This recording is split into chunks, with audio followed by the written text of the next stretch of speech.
ಶೂನ್ಯವಿದೆ. ಅಂದರೆ ಅದರರ್ಥ ಎಲ್ಲ ವರ್ಗದ ಕೂಡ ಏನು ನಾಗರಿಕರಿದ್ದಾರೆ ಎಲ್ಲ ಸಹಭಾಗಿಯಿಂದ ಮಾಡಬೇಕು, ಒಂದೇ ಸ್ಟೇಟಸ್ ಇರಬೇಕು ಅನ್ನೋ ಉದ್ದೇಶದಿಂದ ಈ ರಿಸರ್ವೇಷನ್ ತಂದಿದ್ದಾರೆ. ಈ ತಂದಿದ್ದು ಸಂವಿಧಾನದಲ್ಲಿ ಬರೋದಕ್ಕೆ ಅವಕಾಶ ಮಾಡಿಕೊಟ್ಟದ್ದು ಕಾಂಗ್ರೆಸ್ನ ನೀತಿ ಮತ್ತು ಕಾರ್ಯಕ್ರಮ. ಸಂವಿಧಾನವನ್ನು ಹೊಸದಾಗಿ ತಂದಾಗ 1947 ಅವತ್ತು ನಮ್ಮ ಶೈಕ್ಷಣಿಕ ಅಥವಾ ಲಿಟ್ರಸಿ ಏನಂತೀವಿ, ಆ ಲಿಟ್ರಸಿ ರೇಟ್ ಏನಿತ್ತು 10ರಿಂದ 12% ಮಾತ್ರ ಇತ್ತು. ಇಡೀ ದೇಶದಲ್ಲಿ ನಮ್ಮ ಶೈಕ್ಷಣಿಕವಾಗಿ ಶಿಕ್ಷಣ ಪಡೆಯತಕ್ಕಂಥ ನಮ್ಮಲ್ಲಿ ಇದ್ದಂಥ ಜನಸಂಖ್ಯೆಯಲ್ಲಿ ಕೇವಲ 10ರಿಂದ 12%. ಆದರೆ ಇವತ್ತು 2011ರಲ್ಲಿ 74.04% ಇತ್ತು. ಮತ್ತು ಇವತ್ತಿನ ಪ್ರಕಾರ 2023ರಲ್ಲಿ 77.7% ಇರ್ತಕ್ಕಂಥದ್ದು.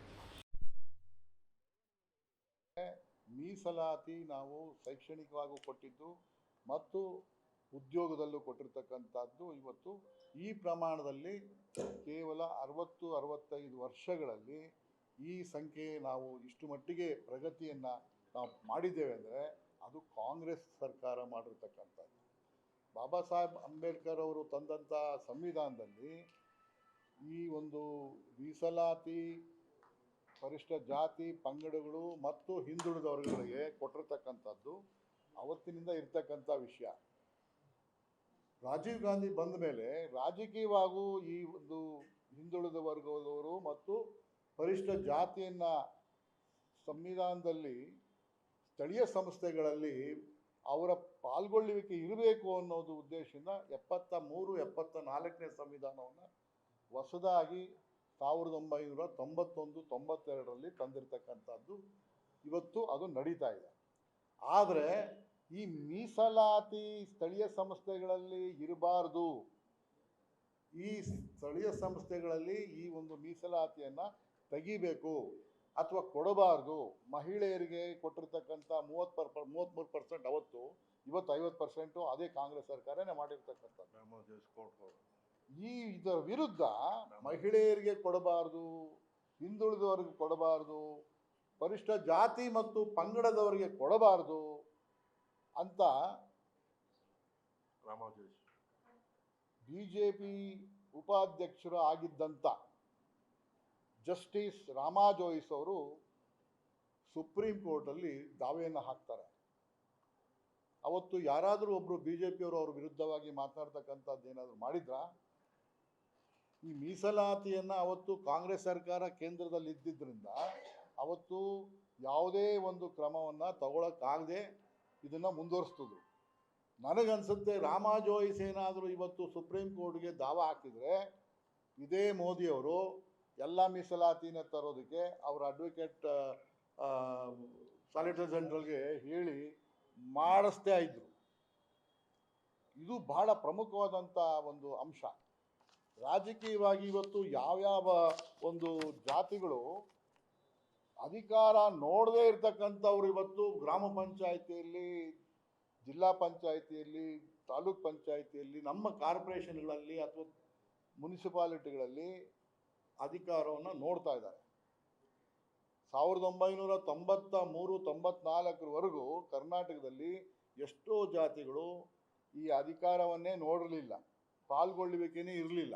ಅಂಥ ಒಂದು ಅವಕಾಶವನ್ನು ಕಲ್ಪಿಸ್ಕೊಟ್ಟಿದ್ದು ಕಾಂಗ್ರೆಸ್ ಸರ್ಕಾರ.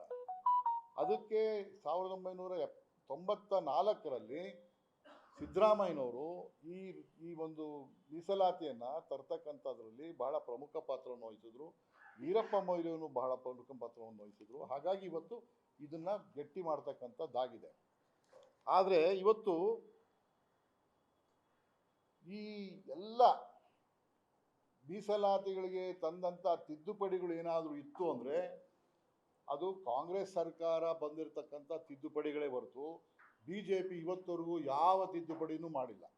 ಅವರು ಒಂದು ತಿದ್ದುಪಡಿ ಮಾಡಿರ್ತಕ್ಕಂಥದ್ದು 3% ಇರ್ತಕ್ಕಂಥ ಜನಸಂಖ್ಯೆಗೆ 10% ಮೀಸಲಾತಿಯನ್ನು ಕೊಟ್ಟಿರ್ತಕ್ಕಂಥದ್ದು, ಏನು ಎಕನಾಮಿಕಲಿ ವೀಕರ್ ಸೆಕ್ಷನ್ ಅಂತ ಹೆಸರಲ್ಲಿ ಮಾಡಿರ್ತಕ್ಕಂಥದ್ದು, ಅದು ಒಂದು ಆಗಿದೆ ಅಷ್ಟೇ. ಅಂದರೆ ಉಳ್ಳವರಿಗೆ ಮೀಸಲಾತಿಯನ್ನು ಕೊಡ್ತಕ್ಕಂಥ ಪ್ರಯತ್ನವನ್ನು BJP ಮಾಡಿದೆ.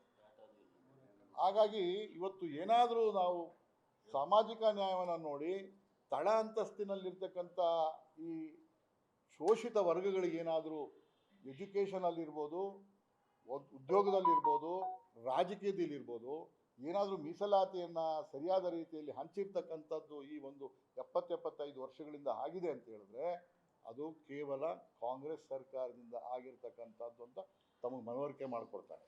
ಇನ್ನು ಈ ಮೀಸಲಾತಿಗಳ ಬಗ್ಗೆ ಹರಿಯಾಣಲ್ಲಿ ಹೋಗಿ ಮಾತನಾಡ್ತಾರೆ ಪ್ರಧಾನಮಂತ್ರಿಗಳು.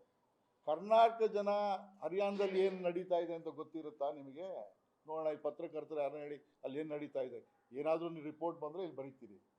ಅದೇ ರೀತಿ ಕರ್ನಾಟಕದಲ್ಲಿರ್ತಕ್ಕಂಥದ್ದು ಹರಿಯಾಣ ಅವ್ರಿಗೆ ಗೊತ್ತಿಲ್ಲ.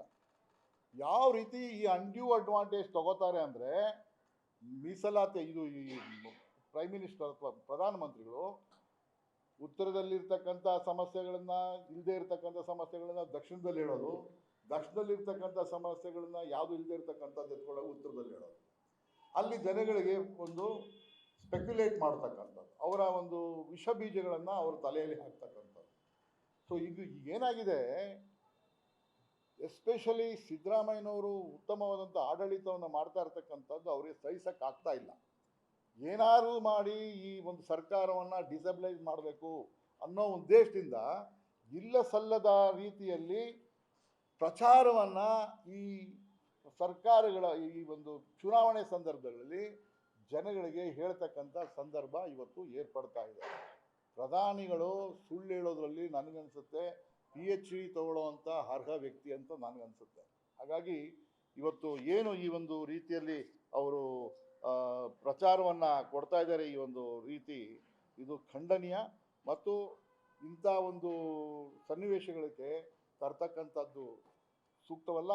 ಮತ್ತು ಪ್ರಧಾನಿಗಳು ಪ್ರಧಾನ ಮಟ್ಟದಲ್ಲಿ ಮಾತನಾಡಿದಾಗ ಮಾತ್ರ ಅವರಿಗೆ ಭಾಳ ದೊಡ್ಡ ಗೌರವ ಬರುತ್ತೆ. ಇವತ್ತು ಅವರು ಪಕ್ಷದವರೇ ಹೇಳ್ತಾ ಇದ್ದಾರೆ ಮತ್ತು ಬೇರೆ ಬೇರೆ ಮಾಧ್ಯಮಗಳು ಹೇಳ್ತಾ ಇದೆ, ಏನು ಪ್ರಧಾನಮಂತ್ರಿಗಳು ಇದ್ದಂಥ ಗೌರವ ಅದು ಕಮ್ಮಿ ಆಗ್ತಾ ಇದೆ ದೇಶದಲ್ಲಿ ಅನ್ನೋದು ಬರ್ತಾ ಇದೆ ಈ NDA ಸರ್ಕಾರದಲ್ಲಿ ಎಸ್ಪೆಷಲಿ. ಹಾಗಾಗಿ ಅವರ ಒಂದು ವರ್ಚಸ್ಸನ್ನು ಬೆಳೆಸ್ಕೊಳ್ಳೋದಕ್ಕೆ ನೋಡಬೇಕೇ ಹೊರತು ನಿಜವನ್ನು ಹೇಳ್ತಕ್ಕಂಥದ್ದು ಕೆಲಸವನ್ನು ಮಾಡಬೇಕೇ ಹೊರತು ಸುಳ್ಳುಗಳನ್ನು ಹೇಳಿ ಈ ಪ್ರಚಾರವನ್ನು ಮಾಡಿ ಜನಗಳಿಗೆ ತಪ್ಪು ಮಾಹಿತಿಯನ್ನು ಕೊಟ್ಟು ಈ ನಾಗರಿಕರನ್ನ ತಪ್ಪು ದಾರಿಗೆ ಎಳಿತಕ್ಕಂಥದ್ದು ಸೂಕ್ತ ಅಲ್ಲ ಅಂತ ಹೇಳಿ ನಾನು ಮಾತು ಮುಗಿಸ್ತೇನೆ.